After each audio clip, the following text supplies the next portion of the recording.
Baba, tunakubariki kwa sababu ya uaminifu wako. Asante kwa sababu ya neema uliotupa ya kuomba asubuhi ya leo. Asante kwa sababu ya utukufu wako ambao Bwana umetufunika. Asante kwa ajili ya vazi la utukufu ambalo Bwana limetufunika asubuhi ya leo. Asante kwa sababu ya neema yako ambayo Bwana imetuatamia. Amen.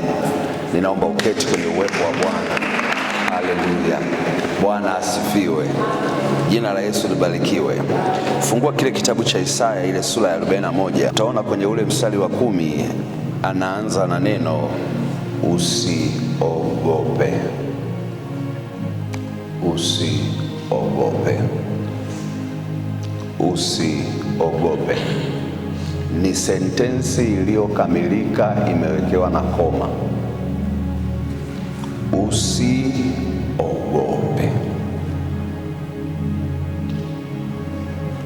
Sasa Mungu akisema usiogope, maana yake yanaweza kuweko mambo mengi sana ya kukuogopesha. Mambo yanayotuogopesha yako mambo ya kiuchumi, yako mambo ya kifamilia, yako mambo ya kiafya, yako mambo ya kimahusiano, yako mambo ya kijasiriamali, yako mambo ya kikazi. Maisha ya mwanadamu yamezungukwa na hofu.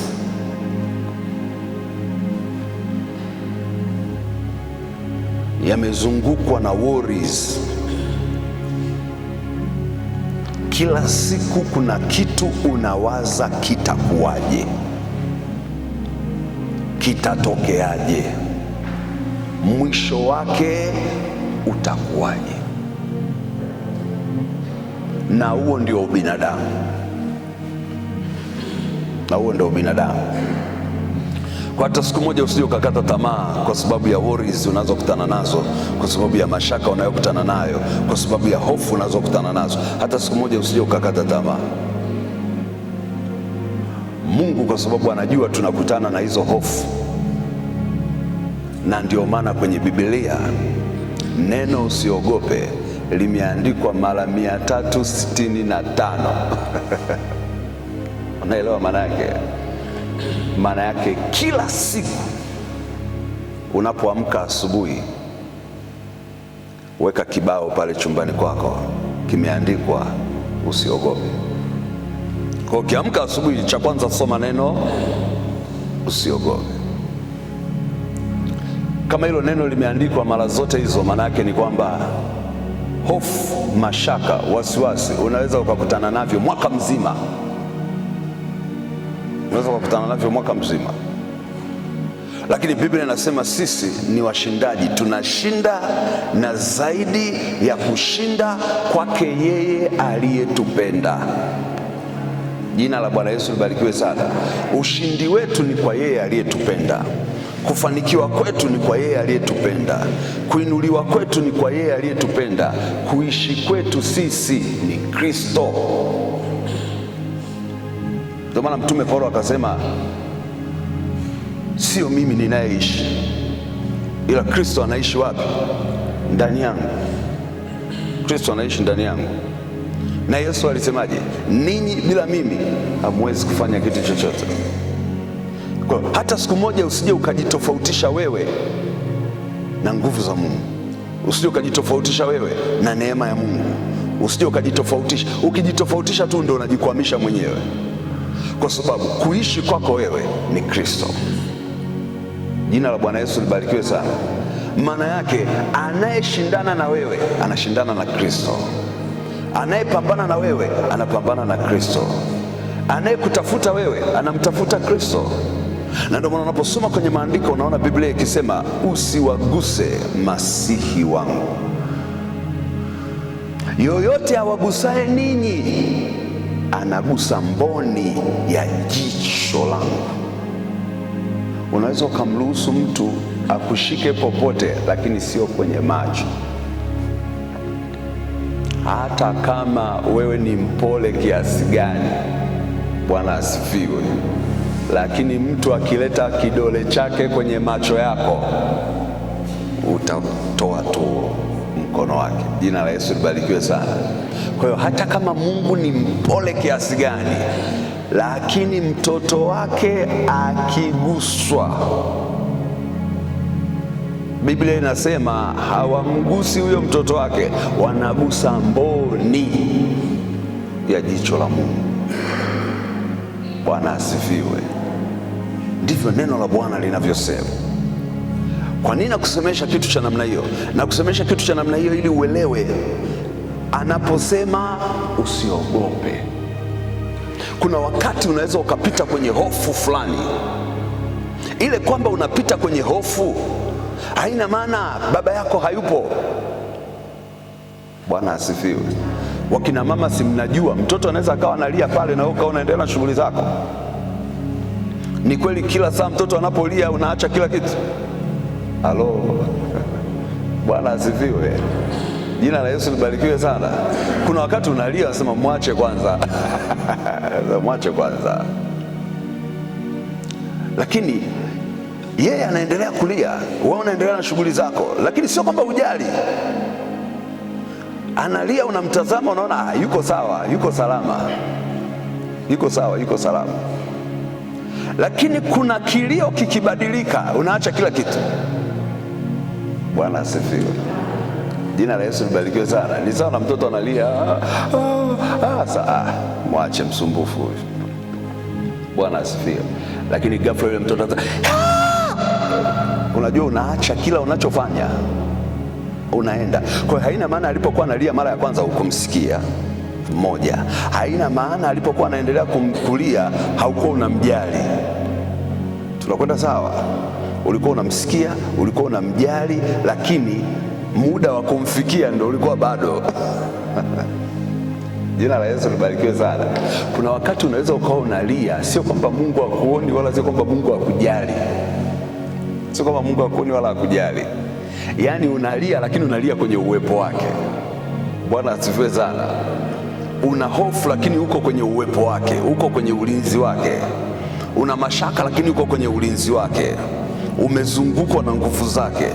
Kwa hiyo haina maana kwamba Mungu hakujali. Unaweza ukapita kwenye hofu hata mwezi mzima, unaweza ukapita kwenye hofu hata miezi miwili, unapita kwenye mashaka fulani. Haina maana hayupo, haina maana hakujali. Hiki ni kitu ambacho ni muhimu sana kukifahamu, kwa sababu kuna watu wanapita kwenye hofu siku moja, wanapita kwenye hofu wiki moja, anapita kwenye hofu wiki tatu, anaacha kila kitu, anasema Mungu ameniacha. Mungu hakuachi kirahisi namna hiyo. Jina la Yesu libarikiwe sana. Ndio maana akasema usiogope. Neno usiogope maana yake vitatokea vitu vya kukuogopesha kama mwanadamu. Vitatokea vitu vya kukuogopesha, vitatokea vitu vya kukushangaza, vitatokea vitu vya kukuvunja moyo, vitatokea vitu vya kukufanya ufike mahali pa kutafakari mara mbili. Hivi hiki kitu ni chenyewe au sio chenyewe? Hivi ninaendelea au siendelei? Hivi kitatokea au hakitatokea? Hivi mwisho wa jambo hili utakuwa ni nini? Hivyo vipindi vipo kwenye maisha. Hivyo vipindi vipo kwenye maisha. Lakini hivyo ni vipindi vya kukufanya wewe uendelee kutengeneza mahusiano yako na nani? Na Mungu. Cha msingi tu, katikati ya hofu zako hakikisha uwepo wa Mungu uko pamoja na wewe. Bwana asifiwe. Jina la Bwana Yesu libarikiwe sana. Haleluya. Ndiyo sababu sasa anasema hivi kwenye ile Isaya 43, kwenye ile Isaya 43 ule mstari wa kwanza anasema hivi: lakini sasa Bwana aliyekuhuruku Yakobo, yeye aliyekuumba Israeli, asema hivi, usiogope. Hii ni Isaya sura 43 mstari wa kwanza. Sentensi yake inaisha na neno usiogope.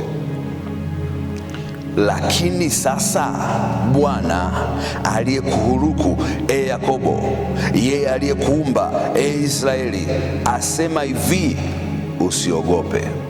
Kwa nini? maana nimekukomboa. Fikiria wewe uko katikati ya mashaka, alafu yeye anasema amefanya nini? Amekukomboa. Uko katikati ya hasara, alafu yeye anasema nini? Amekupa faida. Sasa usiogope, nimekupa faida. Alafu wewe uko katikati ya nini? Uko katikati ya hasara. Anasema usiogope, maana nimekukomboa. Nimekukomboa.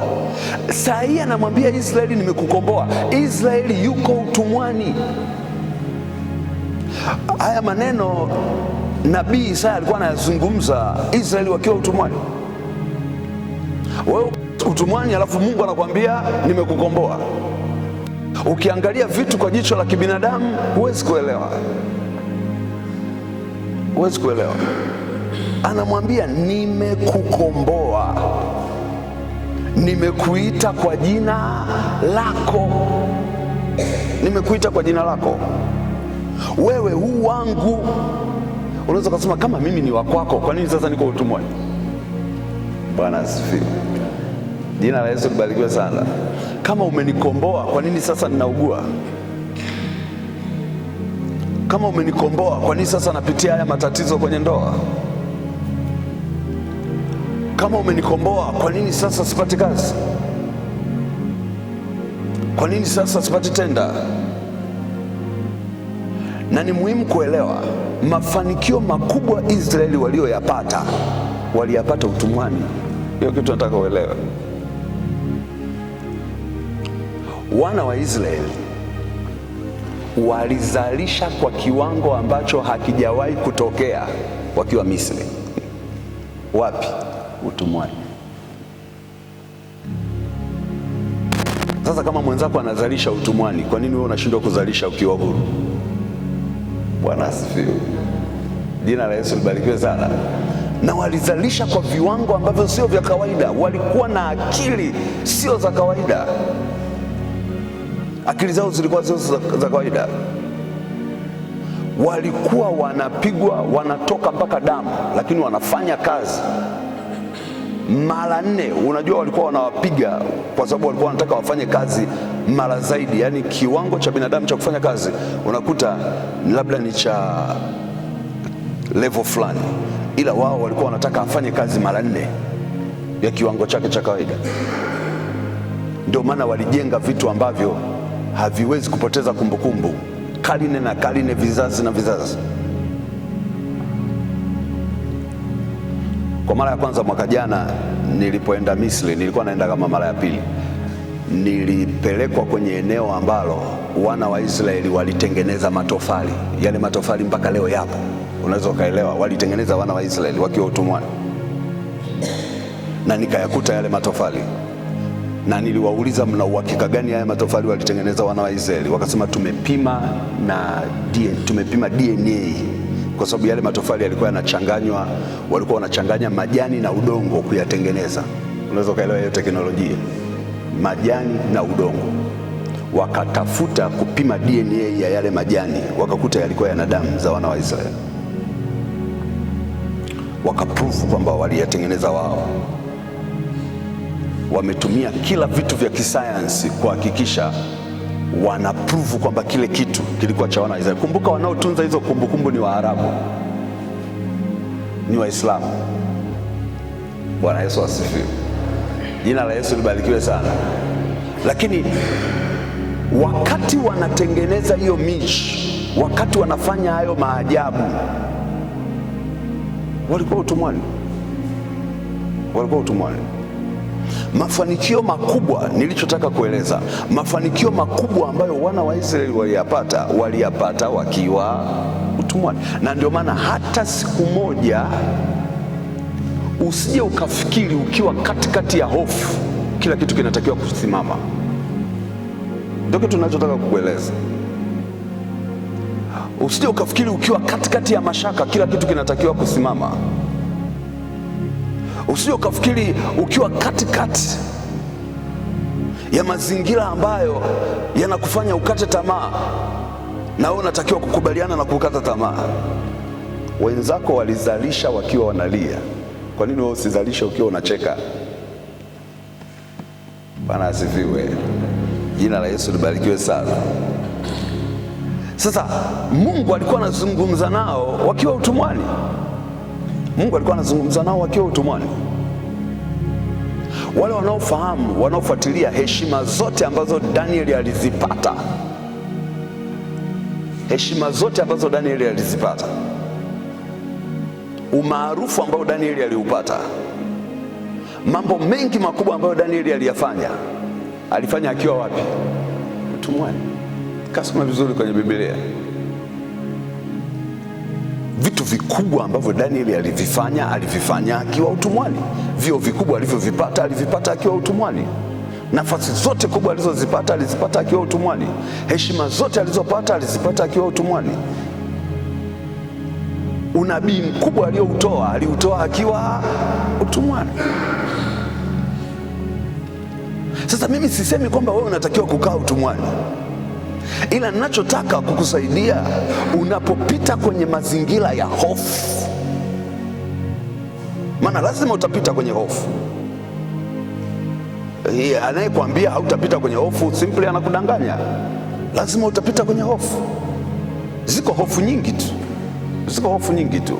Utapita kwenye hofu za ndoa, utapita kwenye hofu za kiuchumi, utapita kwenye hofu za kimahusiano, utapita kwenye hofu. Hizo hofu utakutana nazo, lakini katikati ya hizo hofu hakikisha uwepo wa Bwana uko pamoja na wewe. Katikati ya hizo hofu hakikisha nguvu za Mungu ziko pamoja na wewe. Hakikisha neema ya Mungu inakufunika. Kinyume chake, hizo hofu zitakupoteza. Yaani kuna watu wengi walipopita kwenye hofu ndio shetani alitumia huo mlango kuwazika. Yaani ndio walizikiwaga huko. Lakini unaposoma kwenye maandiko ni kitu tofauti kabisa. Wenzetu vipindi vigumu walivitumia kustawi, kuchanua, kunawili, kuandika historia. Na ndio maana Mungu kila siku anatuambia usiogope. Maana kuna mahali pengine Mungu anakupitisha kwa sababu anajua pata kumotivate kumtafuta.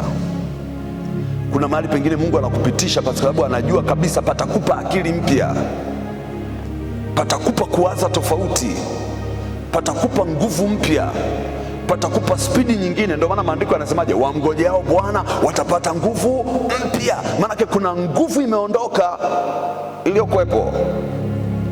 Sasa wale wanaomngojea Bwana watapata nguvu mpya. Ukiona mtu anamngojea Bwana ili apate nguvu mpya, ujue kuna nguvu ilikuwepo na hiyo nguvu imeondoka. Na ndio maana lazima apewe nyingine. Alafu Biblia inasema hiyo nguvu nyingine ikija watapaa juu kwa mbawa kama tai. Kumbuka nguvu iliyokuwa mara ya kwanza ilikuwa haiwezi kuwasaidia kupaa juu kwa mbawa kama tai. Jina la Bwana Yesu libarikiwe sana. Kwa hiyo unapopita kwenye kipindi chochote cha hofu, unapopita kwenye kipindi chochote cha wasiwasi, unapopita kwenye kipindi chochote cha mashaka, hakikisha unajiunganisha na neema ya kukusaidia kupaa juu kwa mbawa kama tai. Wewe usiwe unaona changamoto iliyopo, uwe unaona jinsi utakavyopaa, uwe unaona jinsi utakavyoenda viwango vingine, uwe unaona jinsi utakavyostawi, uwe unaona jinsi ambavyo Mungu atakuinua. Hata siku moja usiangalie ile hofu iliyokuzunguka, angalia neema ya Mungu inaweza kukusaidia katikati ya hiyo hofu. Bwana asifiwe. Ndio maana Mungu anamwambia Israeli, anamwambia usiogope, maana nimekukomboa. Hicho unachokutana nacho sio ishu, kwa sababu mimi nishakukomboa. Hiyo changamoto iliyopo sio ishu, nilishakuita kwa jina lako. Ugumu unaokutana nao sio ishu, wewe ni wa kwangu. Kuna level sintaruhusu, kuna mahali sintaruhusu, wewe ni wa kwangu. Lakini Mungu anakusemesha hayo maneno, wewe uko katikati ya lihofu fulani hivi, ukiwaza tu unalia. Bwana asifiwe sana. Mimi sijui kama umeshawahi kukutana na hofu, lakini mimi nimekutana nazo. Kuna hofu unakutana nayo, ukiliwaza tu hilo jambo machozi yanatoka yenyewe, hujui yametoka wapi. Kama una kitambaa unafuta hapo namna hiyo. Kwa nini? Kwa sababu kuna hofu imeenda mpaka imedisturb moyo. Kuna hofu imeenda mpaka imedisturb moyo. Unajiuliza tu maswali, hivi sasa itakuwaje? Hivi sasa itakuwaje? Hivi sasa itakuwaje? Alafu unasikia sauti ya Mungu inasema, wewe ni wa kwangu.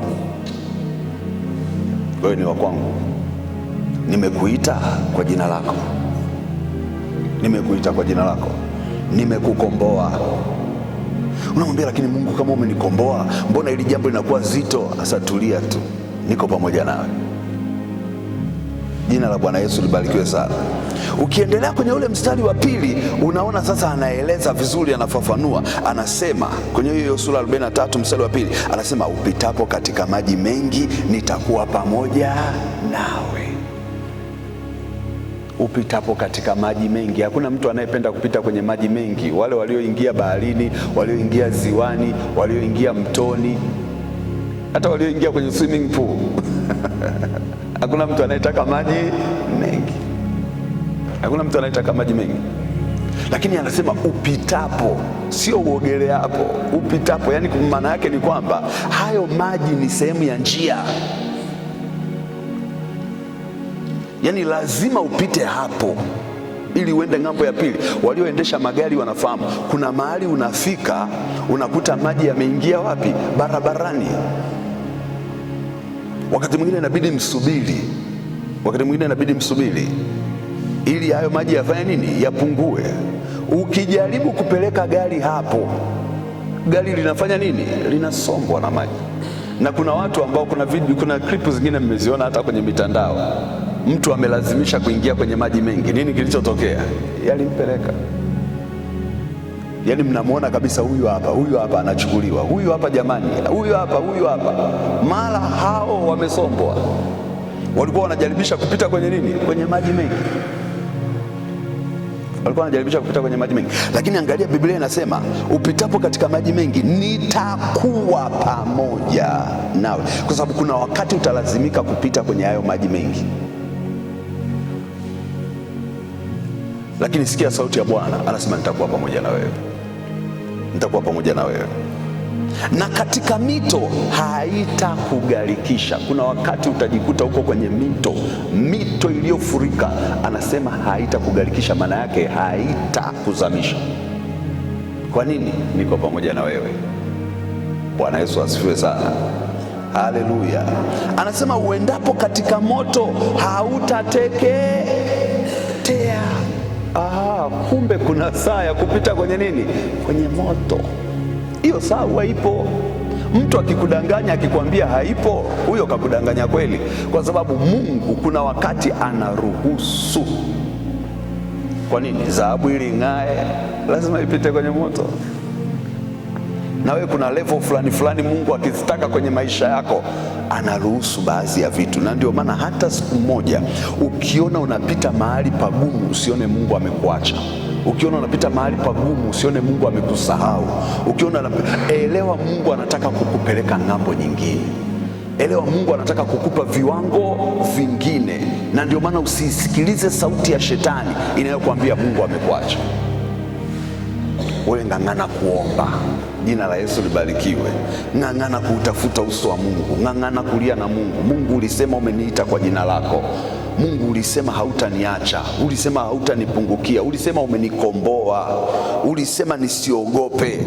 Ulisema uko pamoja nami. Ninaomba niuone mkono wako hata katika hili. Nataka kuona nguvu zako hata katika hili. Nataka kuona msaada wako hata katika hili. Ndio linakuja lile neno sasa, wamngojeao Bwana watapata nguvu mpya. Unamngojea wapi? Unamngojea kwenye maombi. Unamngojea kwenye kumwamini. Unamngojea kwenye kumtumaini, mpaka inapoachiliwa nguvu ya kukutoa hapo. Lakini unisikilize, nikisoma vizuri kwenye hii mistari, sio kwamba kuna nguvu inatoka mahali fulani kuja kukutoa. Sio kweli. Nguvu ya kukutoa unakuwa nayo hapo hapo. Kwa nini? Kwa sababu amesema upitapo katika maji mengi nitakuwa pamoja nawe. Kwa hiyo kumbe wewe na Yesu mnakuwa wote kwenye maji mengi. Ndio maana nimekupa ule mfano kwamba mama akisikia mtoto wake analia, sio kila wakati anahangaika naye. Kwa nini? Yuko pamoja naye. Halo, Bwana Yesu asifiwe sana. Yuko pamoja naye. Kwa kuna wakati mwingine sasa anadeka huyu, kwa sababu yuko pamoja naye. Kwa sio kila kilio mama anahangaika nacho. Jina la Yesu libarikiwe sana. Lakini mtoto anaweza akawa na hitaji lake, mtoto anaweza akawa anapitia changamoto, lakini kwa sababu yuko pamoja naye, haimsumbui. Kwa Mungu anasema nitakuwa pamoja nawe, nitakuwa pamoja na wewe. Na kitu cha ajabu sana ninaposoma kwenye hii mistari, hasemi upitapo katika maji mengi nitakutoa. Sio kila saa unatolewa.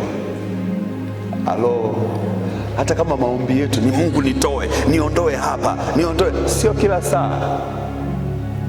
Hajasema upitapo katika maji mengi nitakutoa hapo chapu.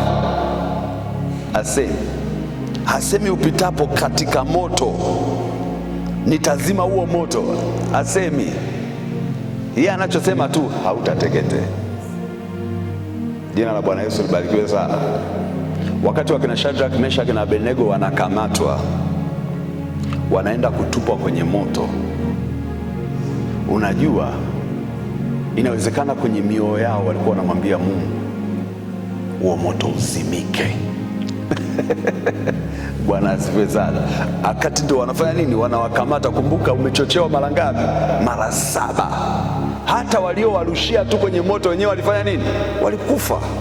Usifanye mchezo na huo moto, sijui waliuwashaje. Jina la Yesu libarikiwe sana.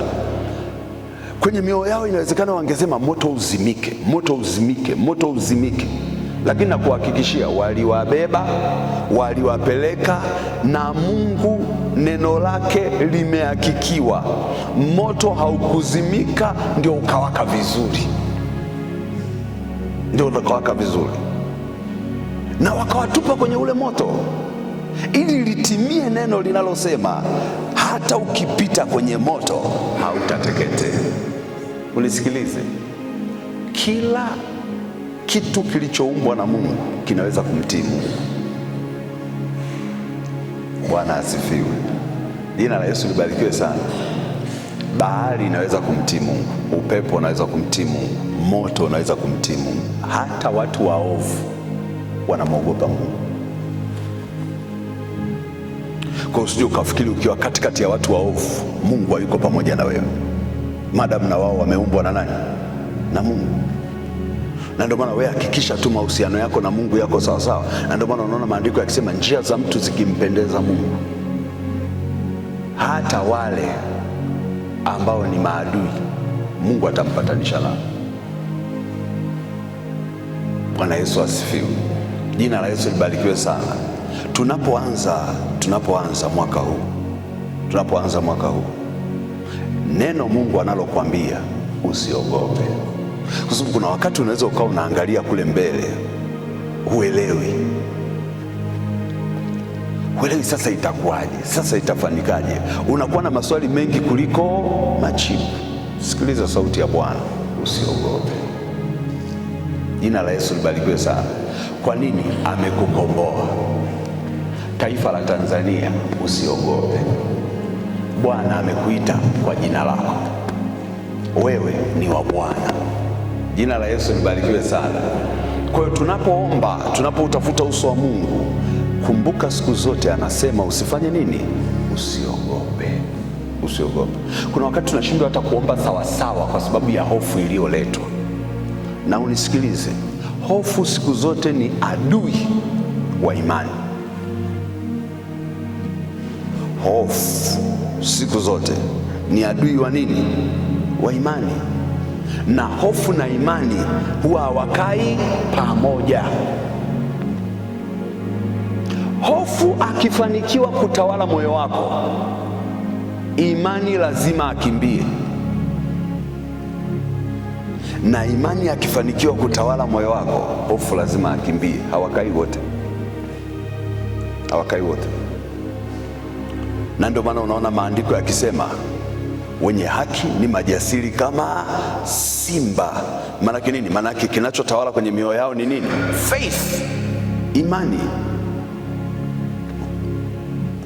Na ndio maana kwenye Waebrania akasema pasipo imani haiwezekani kumpendeza Mungu, haiwezekani kumfurahisha Mungu. Wewe muamini tu, hata katikati ya hofu, yani hata katikati ya hofu hakikisha unampendeza Mungu. Maana pasipo imani haiwezekani kumpendeza. Hata katikati ya mashaka hakikisha unampendeza Mungu. Hata katikati ya wasiwasi mkubwa uliokuja mbele yako hakikisha unampendeza Mungu. Kwa nini? Kwa sababu pasipo imani haiwezekani kumpendeza Mungu. Na shetani akitaka usimpendeze Mungu, nini anakileta kwenye maisha yako? Hofu. Kwa hiyo watu wote ambao hofu zinatawala maisha yao hawampendezi Mungu. Watu wote ambao mashaka yanatawala maisha yao hawampendezi Mungu. Watu wote ambao wasiwasi unatawala maisha yao hawampendezi Mungu. Biblia imesema kama imani haipo ni ngumu kumpendeza Mungu. Kwa nini? Kwa sababu imani ni kuwa na uhakika hata kama hicho kitu hakipo. Ni uhakika juu ya kitu unachokitegemea, unachokitarajia. Ndio maana hawa watu walikuwa utumwani, lakini wanaambiwa usiogope, ili waendelee kumpendeza Mungu wakiwa utumwani. Wako utumwani, wanaambiwa nimekuita kwa jina lako, wewe ni wa kwangu. Mungu anataka kuendelea kuwa na mahusiano nao hata wakiwa wapi? Hata wakiwa utumwani. Mungu anataka mahusiano na wewe hata ukiwa katikati ya mashaka. Anataka kuendelea kuwa na mahusiano na wewe. Anataka kuendelea kuwa na mahusiano na wewe hata ukiwa katikati ya machozi, hata ukiwa katikati ya kilio, bado Mungu anataka kuwa na mahusiano na wewe. Anataka bado muendelee kuwa marafiki, huko huko unakolia, huko huko unakoomboleza, huko huko ambako una mashaka, huko huko ambako una maswali yasiyo na majibu, bado Mungu anataka mahusiano na wewe. Na ndio maana akasema kama imani haipo, huwezi kumpendeza, huwezi kumfurahisha, hawezi kuendelea kuwa rafiki yako. Jina la Yesu libarikiwe sana. Usimweshe kusikia mtu anamwambia rafiki yake, hivi kweli ulitegemea mimi kweli nitakuacha? Hivi kweli, yani kwa mahusiano tulionayo mimi na wewe, yani kweli kabisa uliamini yale maneno mimi ndo niliyasema? Halo. Bwana Yesu asifiwe sana. Usimweshe kusikia mtu anaongea hivyo na rafiki yake. Hivi kweli kwa mahali tulikotoka, hivi uliamini kabisa mimi ndo niliyefanya lile jambo? Unajua nini? Alitaka umwamini hata katikati ya maneno yaliyosemwa kinyume chake, bado alitaka wewe endelee kumwamini. Kwa nini? Kwa sababu ya mahusiano ambayo mmekuwa nayo. Ndivyo Mungu alivyo, anataka uendelee kumwamini hata katikati ya vipindi ambavyo kimsingi shetani anakuambia Mungu hayuko na wewe, lakini Mungu yeye anataka uendelee kumwamini, anataka uendelee kumtumaini, anataka uendelee kumtegemea. Na hapo ndipo Biblia inasema utampendeza, utamfurahisha na atajifunua kwako. Jina la Bwana Yesu libarikiwe. Mimi sijui kipindi gani unachokipitia, wala sijui maswali ulionayo, wala sijui kwa nini Mungu ameleta huu ujumbe asubuhi ya leo. Nilikuwa nataka niendelee na ile namba 1, lakini Mungu amenikatisha kona. Bwana Yesu asifiwe sana. Kuna mtu Mungu alikuwa anasema naye hapa, na kuna kitu mahali Mungu alikuwa anataka kukutoa. Hakikisha unampendeza Mungu hata katikati ya maswali magumu ulionayo, hata katikati ya ugumu unaoupitia, hakikisha unampendeza Mungu. Na yeye anasema usiogope, yuko pamoja na wewe. Yaani katikati ya hiyo hali ulionayo, yeye bado amekuita kwa jina lako, bado wewe ni wa kwake. Hata kama shetani anakuambia yani wewe kwa hii hatua uliofikia sasa hivi, wewe na Mungu basi tena, lakini Mungu anasema wewe bado ni wa kwangu. Hakuna mtu anaweza akakutoa kwangu, wewe ni wa kwangu. Nimekuita kwa jina lako, siwezi kukuacha kirahisi namna hiyo. Endelea kuniamini hata katikati ya hicho kipindi, hata katikati ya hizo situation, endelea kunitumaini. Nami nakuombea hiyo neema katika jina la Yesu. Bwana endelee kuwa pamoja na wewe, Bwana endelee kukusaidia. Jina la Bwana Yesu libarikiwe. Naomba usimame mahali ulipo, twende mbele za Mungu wetu tena asubuhi ya leo. Mungu wetu ni Mungu mwaminifu. Kumbuka tunaendelea na semina jioni, na tunahitaji nguvu za Mungu kwenye semina, kwa sababu ya kitu ambacho Bwana ametupa. Tunahitaji kuona mkono wa Bwana ukiendelea kuponya na kuokoa, na somo ambalo Mungu ametupa ni somo lenye upinzani. Kwa hiyo tunahitaji msaada wa Mungu. Bwana Yesu asifiwe. Kwa hiyo tunapoomba, tutaomba pia kwa ajili ya semina ya jioni, ili Bwana Yesu aendelee kutusaidia. Usiache kumtia moyo mtu mwingine na kumkaribisha kwa ajili ya maombi tunayoendelea nayo asubuhi, lakini pia kwa ajili ya semina ambayo Bwana ametupa kuendelea nayo ya siku 21 na maombi ambayo Mungu ametupa kuyafanya. Ninaomba unyanyue mkono wako kwa Bwana Yesu. Sema, Bwana Yesu, asubuhi ya leo kila roho iliyoachiliwa kwenye maisha yangu inijaze hofu, inijaze mashaka, inijaze wasiwasi, ili nisikuone wewe ukinitetea, ukinisaidia. Leo kwa jina la Yesu nabatilisha hiyo hofu, nabatilisha hayo mashaka, nabatilisha huo wasiwasi ulioachiliwa na madhabahu za adui kwenye maisha yangu kwa jina la Yesu, kwa damu ya Yesu. Zile hofu zilizokuja kwa njia ya maneno niliyoyasikia nazibatilisha kwa damu ya Yesu. Zile hofu zilizokuja kwa njia ya hasara niliyokutana nayo nazibatilisha kwa damu ya Yesu. Zile hofu zilizoachiliwa kwa njia ya ndoto, maono ya usiku nazibatilisha kwa damu ya Yesu, kwa jina la Yesu. Kila mlango uliotumika kuleta hofu, kuleta mashaka, kuleta wasiwasi kwenye maisha yangu, kuondoa imani, kwa damu ya Yesu ziniachie sasa, ziachie sasa kwa jina la Yesu, kwa damu ya Yesu. Ninabatilisha kila mpango wa uovu, wa uharibifu kwa damu ya Yesu, kwa damu ya Yesu, kwa damu ya Yesu. Ninajivika hiyo nguvu, huo ujasiri, hilo tumaini kwa jina la Yesu, kwa jina la Yesu, kwa jina la Yesu. Endelea kuachilia damu ya Yesu juu yako. Jivike vazi la nguvu, jivike vazi la utukufu. Kataa hizo roho za hofu na mashaka na wasiwasi ambazo zimeachiliwa na adui ili kukufedhesha, kukuondoa kwenye nafasi uone Mungu hayupo upande wako. Kataa hizo hofu, kataa hizo hofu, kataa hizo hofu. Hizo hofu zilizokuja kwenye afya, hizo hofu zilizokuja kwenye uchumi, hizo hofu zilizokuja ofisini, zilizokuja kwenye ndoa, zilizokuja kwa watoto, ambazo zinatumika na adui ili kukufanya usiendelee kumtumaini Bwana, usiendelee kumtazamia. Anasema usiogope, nimekuita kwa jina lako, wewe ni wa kwangu. Nimekuita kwa jina lako, wewe ni wa kwangu. Anasema usiogope, nitakutia nguvu.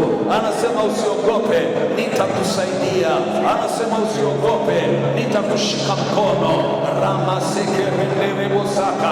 Baba, ninaachilia hiyo neema itakayomsaidia, ninaachilia hiyo neema itakayomwezesha, ninaachilia hiyo neema itakayomwinua hata katikati ya maji mengi. Bado aone mkono wako ukiwa pamoja naye, hata katikati ya moto bado mahusiano yako na yeye yasiharibike, hata katikati ya roho za uharibifu bado damu yako imtetee, imtetee, imtetee, imtetee. Wamkute akiwa ng'ambo ya pili, wamkute akiwa amevuka, wamkute akiwa ametimiza maono, wamkute akiwa amefanikisha malengo, katika jina la Yesu Kristo wa Nazareti. Wewe Baba uliyemtetea Shadraka, Meshaki na Abednego,